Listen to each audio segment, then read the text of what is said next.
Hello friends, Radhe Radhe. कैसे हैं आप लोग सब? मैं भी यहाँ सब कुशल मंगल से हूँ और आज एक नया वीडियो बनाने जा रही हूँ कुछ अपने नए विचारों को लेकर। नए तो नहीं है, तो बहुत पुराने, लेकिन मुझे ऐसा लगता है कि वो आज भी नए हैं। है तो वे बहुत पुराने, जब मेरी शादी का टाइम था या जब उससे भी पहले का, जो मैं हमेशा से सोचती आई हूँ अपनी यंग एज से। और लेकिन मुझे ऐसा लगता है कि आज भी वो विचार वैसे के वैसे नए ही हैं, क्योंकि वो भी आज समाज अभी भी ज़्यादा चीज़ों को लेकर बदला नहीं है। तो आज का मेरा सब्जेक्ट है शादी और समाज की भूमिका।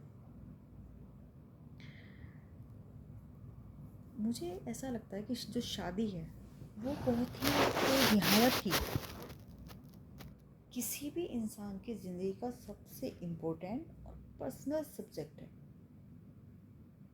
ये किसी भी और का विषय हो ही नहीं सकता, होना ही नहीं चाहिए, जिसमें कि रहना, जीवन बिताना, एक जीवन साथी के बनाना, किसी को, किसी भी इंसान की अपनी आज़ादी होनी चाहिए कि उसको किसके साथ, किसके साथ वो मेल खा रहा है, किसके साथ वो सूट कर रहा है, किसके विचारों के साथ उसके मेल बैठ रहे हैं। ये एक इंडिपेंडेंस होनी चाहिए हर इंसान को। लेकिन हमारा समाज, इंडियन सोसाइटी, इसके पीछे लॉजिक क्या है वो आज तक क्लियर नहीं हो पाया। और सब कुछ आज़ादी है। आप शादी में अपने कपड़े की शेरवानी, अपनी पसंद की शेरवानी पहन सकते हैं, अपनी पसंद का लहंगा पहन सकते हैं, अपनी पसंद का आप सब कुछ चुन सकते हैं, लेकिन सिवाय ना आप एक लड़का अपनी पसंद का चुन सकते और ना आप एक लड़की अपनी पसंद की चुन सकते।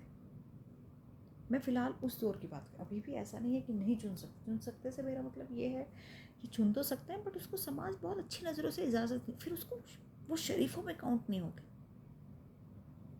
Strange, too much strange.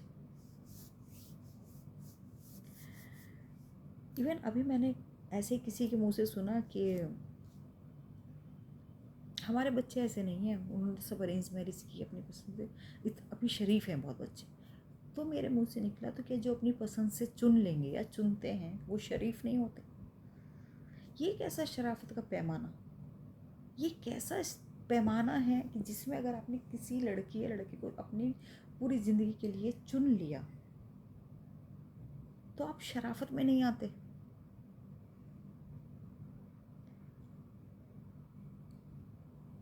और एक फैक्टर, जो सबसे पहला फैक्टर है जो वर्क करना चाहिए, जो सबसे फर्स्ट प्रायोरिटी देनी चाहिए जिस फैक्टर को, प्यार, प्रेम, इज्जत, उसी फैक्टर को शादी के टाइम पे सबसे नीचे कहीं और डाल दिया गया कि वो तो होता रहेगा शादी के बाद, उसकी कोई ज़रूरत नहीं। वो तो शादी होगी जब लेन देन की बातें होंगी, जब दहेज की बातें होंगी, जब क्या लिया जाएगा, क्या दिया जाएगा, कौन सा अरेंजमेंट कहाँ पर होगा, सास से कैसे बात करनी है, ससुर जी से कैसे बात करनी है, जब ये सारी बातें सेट हो जाएंगी, कौन से होटल में रिसेप्शन होंगे, कौन सी ड्रेस पहनी जाएगी, कौन सा बाकी जितने भी जो भी शादी में और भी जो पैरामीटर्स हैं वो सब कुछ निर्धारण हो जाएगा। उसके बाद जब शादी होगी तो वो जो प्यार वाला फैक्टर है वो तो ऑटोमेटिकली हो ही जाना है।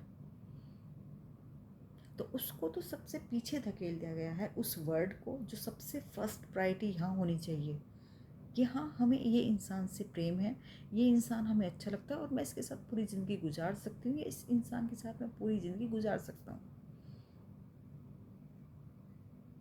वो बात अलग है, वो बात मैटर बिल्कुल अलग है कि आज के ज़माने में आप किसी चीज़ की गारंटी नहीं दे सकते कि वो प्यार कब तक रहेगा या नहीं रहेगा। लेकिन गारंटी तो किसी भी चीज़ की नहीं। जो माता पिता आपके लिए सेलेक्ट कर रहे हैं, जो समाज ज़बरदस्ती आपके गले में एक मेडल की तरह लटका देते हैं, उसकी भी गारंटी नहीं है कि वो कब या पूरी ज़िंदगी आपको ऐसे ही ज़बरदस्ती लटकाना पड़ जाए। क्या यही प्यार है? मन में बहुत सारे क्वेश्चंस हैं।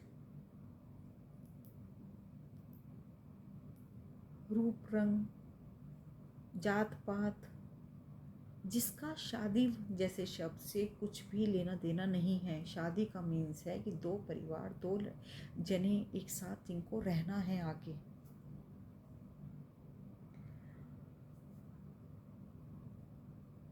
बच्चा अपने दहेज के लिए बात कर रहे अपने माता पिता के साथ बैठकर, तो संस्कारी है। लेकिन अगर वो किसी लड़की के लिए कहे कि मुझे ये पसंद है, तो वो संस्कारी नहीं है। मतलब आप अगर वो दहेज में लेन देन में इंटरेस्ट दिखा रहा है तो बहुत संस्कारी है।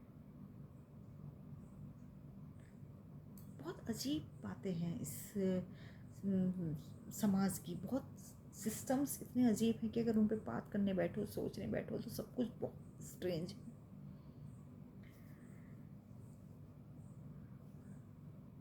अभी भी ना तो हम जात पात को मिटा पाए हैं, ना एजुकेशन को कोई वैल्यू दे रहे हैं। हम दे रहे हैं सिर्फ ऊपरी ढकोसले को, ऊपरी दिखावे को। ना हम प्रेम को, एक प्रेम जो कि एक सबसे महत्वपूर्ण तत्व है किसी भी इंसान की ज़िंदगी का, सबसे महत्वपूर्ण इंसान जो अगर ये ज़िंदगी जो टिकी हुई है, मुझे ऐसा लगता है प्रेम पर टिकी हुई है।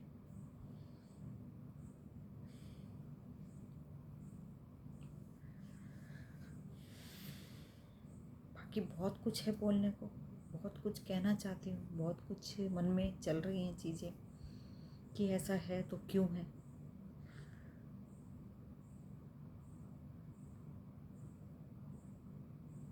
समाज का रोल बस इतना होना चाहिए, हाँ भाई ठीक है, 2 बच्चे शादी कर रहे हैं, उसमें वे लोग आकर अपना आशीर्वाद दें, सहयोग दें। कल को शादी चलती है या नहीं चलती है, इस बात की गारंटी किसी की भी नहीं है। जो लव मैरिज कर रहे हैं ना उनकी, जो अरेंज कर रहे हैं ना उनकी।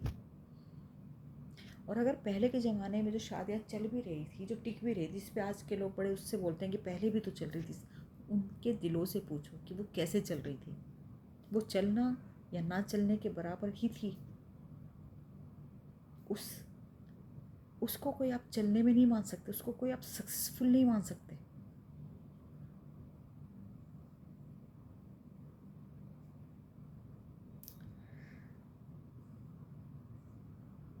कोई स्वतंत्रता नाम की चीज़ ही नहीं है।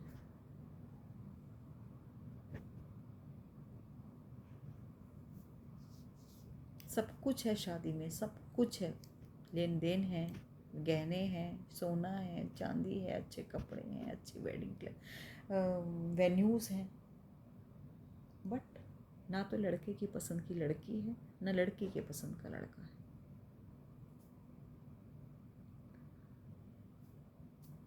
बस यही आज का मेरा विषय है कि ऐसा है तो क्यों है।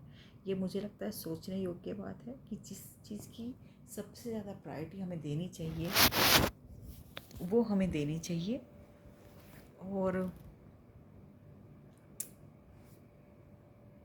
देखते हैं आगे और क्या चीज़ें निकल के आती है मन में, इस खजाने में। Bye bye, good night.